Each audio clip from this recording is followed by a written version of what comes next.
চোরের যন্ত্রণায় অতিষ্ঠ অমরপুর মহকুমাবাসী। প্রায় প্রতি রাতেই চুরিকাণ্ড ঘটে চলেছে অমরপুর মহকুমা এলাকার কোনো না কোনো জায়গায়। অমরপুর বীরগঞ্জ থানার পুলিশ প্রতিনিয়ত টহলদারি চালালেও পুলিশকে ফাঁকি দিয়ে রাতের আধারে চুরিকাণ্ড সম্পন্ন করে গতকাল রাতে তার ব্যতিক্রম হয়নি।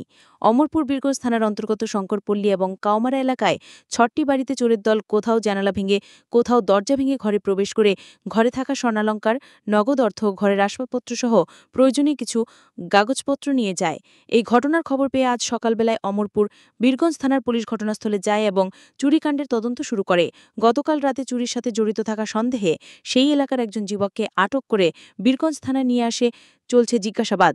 এই চুরিকাণ্ডের নগদ অর্থ প্রায় ২ লক্ষ টাকা, স্বর্ণালঙ্কার সর্বমোট ২ ভরি, রূপার ১ ভরি নিয়ে যান চোরের দল।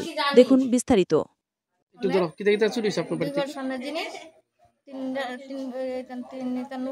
তিন জোড়া ২০,০০০ টাকা।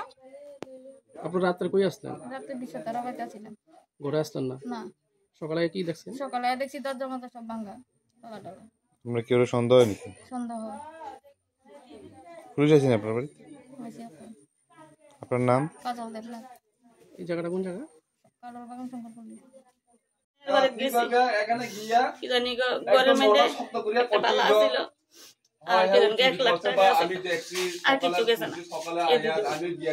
আপনি কই আসলেন? আমি টেপা নিয়ে গেছি মায়ের বাড়িতে। সকালে কি খবর পেয়েছেন? সকালে ঘুমের থেকে উঠে খবর পাইছি কি আমার বাইজি ফোন করে কইতাছে বেশি গো বুঝি তোমার ঘরে কিচ্ছু নেই, সব চুরি করে নিয়ে গেছে, দরজা জানলা দিয়ে লাগিয়ে তাড়াতাড়ি বাড়িতে যাও। ঘুমের থেকে উঠে তো গাড়ি একটা লইয়া তো আমি দূরে গেছি। কটা বাড়িতে আজকে চুরি হয়েছে? অক্ষণে আইছি। কটা বাড়িতে চুরি হয়েছে? বাড়িতে বাড়িতে